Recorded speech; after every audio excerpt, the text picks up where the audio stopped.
ஊத்துறேன் பாரு.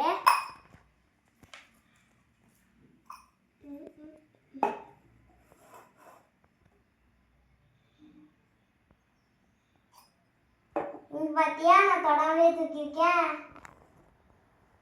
வாங்க சீக்கிரம் வாங்க சீக்கிரம் வாங்க. என்ன சாமி என்னாச்சு? நான் வாங்க நான் மேஜிக் பண்ணிருக்கேன். என்ன மேஜிக்? இவன் நான் டம்ளர் தூக்குறேன் ஆனா பேடு மேல வருது. ஓ பேடை தொடாமையே தூக்கியிருக்கேன்னு சொல்கிறியா? ஆமா.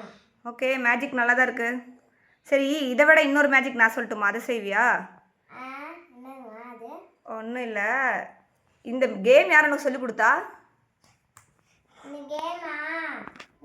இந்த கேம் யார் சொல்லிக் கொடுத்தா? ரக்ஷிதா சொல்லிக் கொடுத்தாளா? இந்த கேம் நீ யாருக்கு இப்போ சொல்லிக் கொடுத்துட்ருக்குற? தம்பிக்கு நீ சொல்லிக் கொடுக்குறியா? சரி இந்த கேம் நல்லா தான் இருக்குது, ரொம்ப ஈஸியாக இருக்குது. சரி நான் ஒரு கேம் சொல்கிறேன். என்னென்னா இந்த டம்ளரை நீ கீழே வச்சு பேடை தூக்கணும் இல்லையா? இப்போ அதே டம்ளரை மேலே வச்சு பேடை தூக்க முடியுமா? தூக்க முடியாதா? ட்ரை செஞ்சு பாரு, உண்மையான்னு பார்க்கலாம்.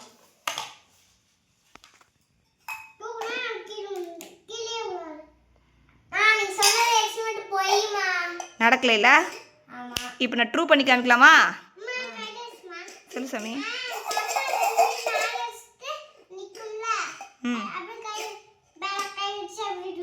ஓ டம்ளர் ஒரு ஆள் மேலே தூக்கணும், அடியில் பேடை ஒரு ஆள் தூக்கணுங்கிற.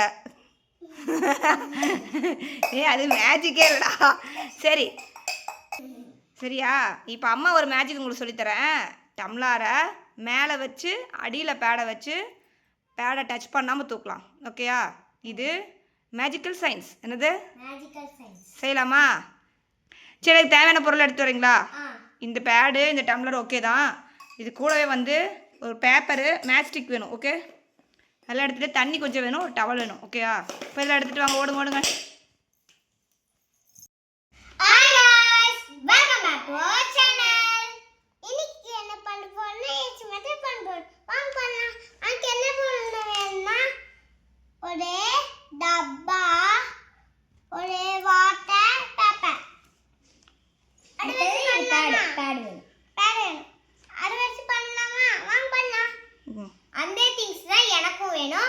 அதுக்கப்புறம் தீப்பெட்டி வேணும். ஓகேவா? நாம இந்த பொருளை வச்சு நம்ம வந்து பண்ணிடலாமா? வாங்க பண்ணலாம். ஃபர்ஸ்ட் வந்து இந்த எக்ஸ்பெரிமெண்டோட பேர் என்னன்னா டம்ளர் பேட் எக்ஸ்பெரிமெண்ட். அது என்னமா? இந்த எக்ஸ்பெரிமெண்ட்டுக்கு இன்னொரு பேர் இருக்குது. ஓகேயா? அது என்னன்னா அட்மாஸ்பரிக் ஏர் ப்ரெஷர் எக்ஸ்பெரிமெண்ட். என்னது? அட்மாஸ்பரிக் ஏர் ப்ரெஷர் எக்ஸ்பெரிமெண்ட். சரி ஓகே இந்த எக்ஸ்பெரிமெண்ட் செய்யுங்க. ஓகே ஃபர்ஸ்ட் நாம வந்து இந்த பேட்ல வந்து நம்ம தண்ணி தெளிச்சுக்கலாம்.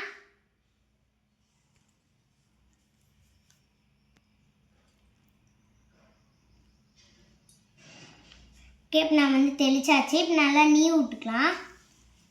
ஓகே அடுத்தது நான் வந்து இந்த பேப்பர் வச்சிடலாம். இந்த வந்து 3 பேப்பர் வந்து நம்ம ஒட்டிக்கலாம். ஓகே நம்ம வந்து ஃபர்ஸ்ட் பேப்பர் ஒட்டியாச்சு. அடுத்த செகண்ட் பேப்பர். இது மேலே மறுபடியும் நம்ம வந்து தண்ணி தெளிச்சுக்கலாம். நீங்கள் வந்து யூஸ் பண்ண பேப்பரே நீங்கள் வந்து யூஸ் பண்ணிக்கலாம். நீங்கள் வந்து புது பேப்பர் தான் யூஸ் பண்ணணும், ஒன்றும் அவசியம் இல்லை. இந்த மாதிரி கேப் இருந்துச்சுன்னா அங்கெல்லாம் நம்ம வந்து தண்ணி தெளித்து போட்டுக்கணும். இது வந்து A4 ஷீட்டில் நீங்கள் வந்து ட்ரை பண்ணாதீங்க, இது வந்து ஒர்க் அவுட் ஆகாது. நீங்கள் வந்து இந்த பெரிய சைஸ் பேப்பர் வந்து நீங்கள் வச்சுருப்பீங்களா டெஸ்ட்டுக்கெலாம் யூஸ் பண்ணும் போது, அந்த மாதிரி பேப்பர்ஸ் வந்து நீங்கள் யூஸ் பண்ணலாம். அடுத்தது நம்ம வந்து மறுபடியும் இது மேலே வந்து தண்ணி தெளிச்சுக்கலாம்.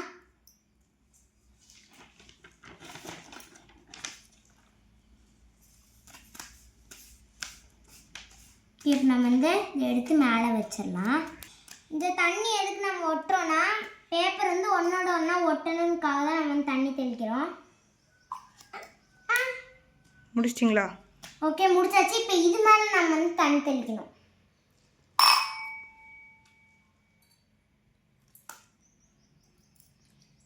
நம்ம நிறைய தண்ணி தெளிச்சுக்கணும். ஓகே அது ரொம்ப தண்ணி அதிகம் போடாதீங்க, கிழிஞ்சிரு பேப்பர். ஓகேயா, ஓரளவுக்கு தெளிச்சு விட்ருங்க. இப்போ வந்து நம்ம நீவிக்கலாம். ஓகே, முடிஞ்சாச்சு. அடுத்து நம்ம வந்து ஒரு பேப்பர் கிழிச்சுக்கலாம். ஆளுக்கு ஒரு பேப்பர் நாங்கள் வந்து கிழிச்சுக்க போகிறோம். எடுத்து கட் பண்ணிக்கோங்க. ஒரு பேப்பர் எடுத்து நீங்கள் வந்து 2ஆக கட் பண்ணிக்கோங்க. ஏன்னா பெருசாக கட் பண்ணிங்கன்னா வந்து நெருப்பு வந்து அமைஞ்சிரும் டம்ளர் கூட போடும்போது. ஓகே, நம்ம வந்து இப்போ இந்த பேப்பரில் வந்து நம்ம ஃபஸ்ட்டு இப்படி லைட்டாக மடிச்சிட்டு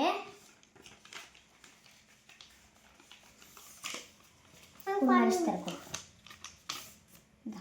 இப்போ வந்து மடிச்சாச்சு. இப்போ நான் வந்து இங்கே ஃபயர் பண்ணலாம். இதை வந்து நீங்கள் பேரண்ட்ஸ் கிட்ட சொல்லி தான் வந்து நீங்கள் ஃபயர் பண்ணணும். நான் வந்து எங்கள் அம்மாட்ட சொல்லி தான் நான் வந்து ஃபயர் பண்ணுறேன். நான் பற்ற வச்சுட்டாங்க. ஓகே, நாம் வந்து இப்போ பற்ற வச்சுக்கலாம். நம்ம வந்து பற்ற வச்சோடனே நம்ம வந்து டம்ளரில் போட்டுறோம். சுடும், பயங்கர ஹீட் ஆகும். இது என்ன பண்ணும்? இது வந்து ஃபுல்லாக வந்து கொஞ்சம் நெருப்பு வந்து கம்மியானோடனே கம்மிட்டிடணும். துண்டு வச்சு தான் சாமி எடுக்கணும். இது வந்து நம்ம துண்டு வச்சு தான் எடுக்கணும். பயங்கர ஹீட். இது வந்து நீங்கள் ஒரு 5 மினிட்ஸ்க்கு நீங்கள் வந்து இதை வச்சுருக்கணும். நெருப்பு அமைஞ்சிருச்சு. வந்து சூடு கம்மியாயிடுச்சு. இதை வந்து நீங்கள் நல்லா அழுத்தி தான் பிடிச்சிருக்கணும். ஒரு 5 மினிட்ஸ்க்கு நீங்கள் வந்து இதை அழுத்தி பிடிக்கணும்.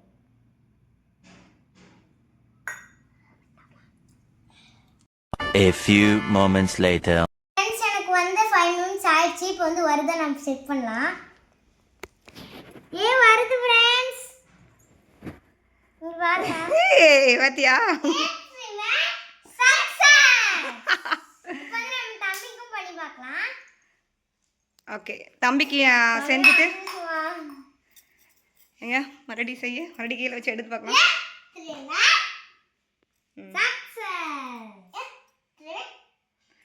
சரி, ஓகே. இப்போ தம்பிக்கு நம்ம செஞ்சுட்டு ஒட்டுக்கா காமிக்கலாம். ஓகேயா?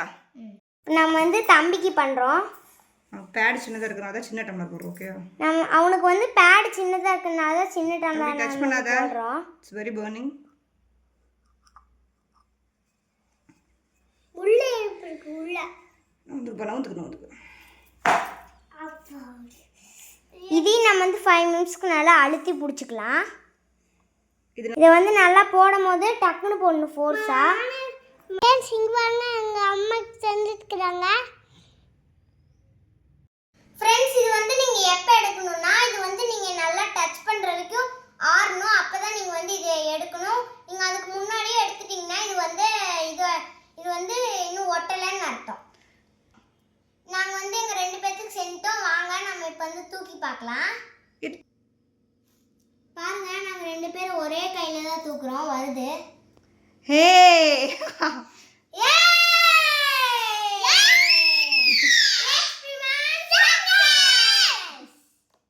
எப்படிமா நடக்குது? எக்ஸ்பிளேஷன் சொல்லுங்கம்மா. இது எப்படி நடக்குதுன்னா சாமி, இங்கே பாரு. நம்ம நார்மலாக ஒரு பேடை மேலே டம்ளர் வச்சு எடுத்திங்கன்னா அது ஒட்டாது. முதல்ல நீ செஞ்சு பார்த்தீங்கள, ஸோ அது ஒட்டாது. இது எப்படி ரன் ஆகுதுன்னு பாரு. நம்ம ஃபஸ்ட்டு ஒரு பேட் எடுத்துக்கிட்டோம். இதில் வந்து நார்மல் பேட் இருக்கு இல்லையா, அதில் நீங்கள் தண்ணி தெளிச்சிங்கன்னா அந்த தண்ணி அந்த அட்டையிலே உறிஞ்சிரும். ஸோ அந்த அட்டை எடுக்காதீங்க. இந்த பேடு பார்த்தீங்கன்னா பிளாஸ்டிக் கோட் போட்ட ஷீட்டுங்கிறதுனால இந்த தண்ணி இந்த பேடில் உரியாது அவ்வளோ சீக்கிரம். ஸோ இது மாதிரி ஒரு பேட் எடுத்துக்கோங்க. அதுக்கப்புறம் நம்ம பேப்பர் எடுத்தோம். எத்தனை பேப்பரு? 2-3. S, 2-3 papers எடுத்தோமா. அந்த பேப்பரில் 1 by 1 வச்சு நீங்கள் தண்ணி தெளித்து பண்ணும்போது என்ன ஆகிடுது, பேப்பர் ஒன்றோட ஒன்றா ஒட்டிடுது. ஓகேயா? ஸோ இந்த பேப்பருக்கு ஸ்டிக்னஸ் வந்துடுது. ஸோ நெக்ஸ்ட்டு இந்த டம்ளருக்குள்ளே ஹீட்டு போடுறீங்க இல்லையா, நெருப்பு, அது எதுக்காக தெரியுமா அந்த நெருப்பு போட்டோம்? நம்ம ஏன் இந்த டம்ளருக்குள்ளே ஒரு பேப்பர் வச்சு பேர்ன் பண்ணி நம்ம திருப்பி தலைகீழ வச்சு நம்ம ஒட்டுறோம் அப்படின்னா அந்த டம்ளருக்குள்ளே இருக்கக்கூடிய ஏர் ப்ரெஷரை டிக்ரீஸ் பண்ணுறதுக்காக தான். இது ஒரு மெத்தட், வேறு எதுவும் கிடையாது. அதாவது உள்ளுக்குள்ளே இருக்கக்கூடிய ஏரை வார்ம் ஏராக மாற்றி கொஞ்சம் நேரம் ஆனதுக்கப்புறம் அது கூல் டவுன் ஆகும்போது என்ன ஆகுதுன்னா ஒன்றோட ஒன்று ஏர் மாலிகுலர்ஸ் கான்ட்ராக்டிக்ஷனால் கம்மியாகும். ஸோ அதனால் என்ன ஆகுது, இந்த கூல் ஆகும்போது ஏரோட ப்ரெஷர் டிக்ரீஸ் ஆகுது. ஸோ வெளியில் இருக்கக்கூடிய அட்மாஸ்பரிக் ஏர் ப்ரெஷர் என்ன ஆகுதுன்னா நிறையா இருக்குது. ஸோ அது நேராக டம்ளரை நோக்கி உள்ளே போகிறதுக்கும் அதை சுற்றி இருக்கக்கூடிய ஏரியாவை ஸ்பேஸ் ஆக்குபை பண்ணும்போது அதிகப்படியான காற்றழுத்தம், அதிகப்படியான ஏர் ப்ரெஷர் நடக்க ஆரம்பிக்குது. ஸோ உள்ளுக்குள்ளே ப்ரெஷர் கம்மியாகவும் வெளியில் ப்ரெஷர் அதிகமாகவும் இருக்கிறதுனால கீழே பேப்பரை வேறு நம்ம வெட் பண்ணி வச்சுருக்குறோம். ஸோ என்ன ஆகுது அப்படின்னா மேலேருந்து நம்ம அழுத்தம் வேறு கொடுக்குறோம். இந்த 3 விஷயமும் ஒன்றா ஒரு இடத்துல நடக்கும்போது சாஃப்டான சர்ஃபேஸ் யூஸ் பண்ணி நம்ம இந்த ப்ராஜெக்டை பண்ணும்போது என்ன ஆகுது, இந்த எக்ஸ்பெரிமெண்ட்டில் அது சக்ஸன் எஃபெக்ட் க்ரியேட் ஆகிடுச்சு. ஸோ அதனால தான் நம்ம வந்து ஒரு 5 மினிட்ஸ் நம்ம வச்சு அமுத்தி கொஞ்சம் நேரம் கழித்து நம்ம அதை எடுத்து பார்க்கும்போது இந்த டம்ளாருக்கும் இந்த பேடுக்கும் நடுவில் இருக்கக்கூடிய சர்ஃபேஸு நல்லா சக்ஸ் ஆகி உள்ளே ஒட்டிக்குது. ஸோ இதே மாதிரி தான் வேக்க மேரலையும் பண்ணிகிட்ருக்காங்க. அதாவது ஓகே புரிஞ்சிருக்குன்னு இப்போ நினைக்கிறேன். ப்ரெஷர்னால் என்னென்னா அழுத்தம். என்னது அழுத்தம்னா நீ ஒரு ஆளை பிடிச்சி இப்போ தள்ளுறேன்னு வச்சுக்கோ, ஒரு அழுத்தம் கொடுக்குறீல்ல ஃபோர்ஸ், அதுதான் சொல்கிறாங்க. அது வந்து ப்ரெஷர். ஓகேயா? எவ்வளோக்கு எவ்வளோ நீ வேகமாக தள்ளுற எவ்வளோக்கு எவ்வளோ மெதுவாக தள்ளுறன்னு சொல்கிறோம்ல, அது மாதிரி தான். ஸோ ஏருக்கும் பார்த்தீங்கன்னா நேச்சுரலாகவே ஒரு ப்ரெஷர்னு ஒன்று இருக்கும். அது அட்மாஸ்பெரிக் ப்ரெஷர்ம்பாங்க. என்னது? நம்மளை சுற்றி எல்லா இடத்துலையும் ஏர் இருக்கும். அந்த ஏருக்கு டைரக்ஷன் பார்த்தீங்கன்னா எல்லா இடத்துலையும் அந்த டைரக்ஷன் போயிட்டுருக்கும். மேலே கீழே சைட்லன்னு எல்லா இடத்துலையும் டைரக்ஷனில் போயிட்டுருக்கும். ஸோ இந்த உனக்கு ஏதாவது ரியல் டைமில் இதை பற்றி தெரியுமா? என்னது?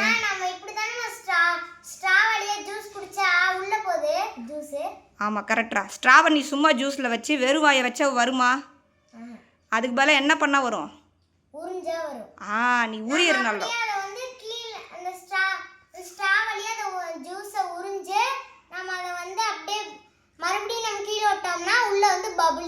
ஆமாம்,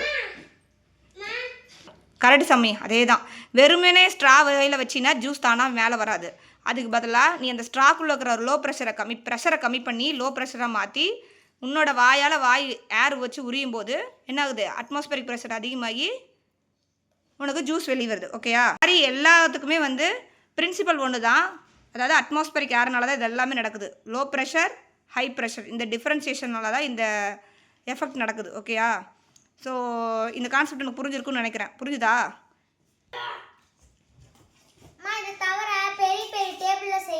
செய்யலாம்டா, பெரிய டேபிள் கூட செய்யலாம். அதுக்கான இப்போ நம்ம 1 டம்ளர் யூஸ் பண்ணியிருக்கோம் இல்லையா, அதுக்கு என்ன பண்ணணும்னா 2 டம்ளர் யூஸ் பண்ணணும். ஓகேயா? ஆனால் அது ஸ்பேஸ் பெருசாக இருக்குல்ல சாமி, ஸ்பேஸு பெருசு, டேபிளுக்கு கொஞ்சம் வெயிட் அதிகமாக இருக்கும். ஸோ நம்ம வந்து சக்ஸன் எஃபெக்டை 2 விதமாக கொடுக்கணும். இதில் வந்து சக்ஸன் எஃபெக்ட் 1 கொடுத்துருக்க, அதனால் இது ஸ்டிக்கி ஆகிடுச்சு.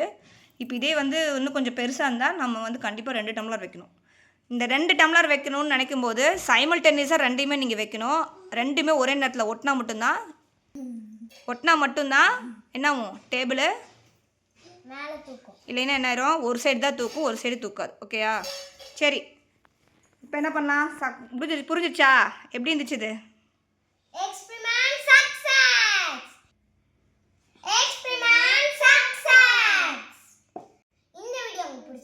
லைக் அண்ட் ஷேர் பண்ணுங்க. உங்க ஃப்ரெண்ட்ஸ், ஃபேமிலி, ஸ்டூடண்ட்ஸ்க்குலாம் நீங்க வந்து ஷேர் பண்ணி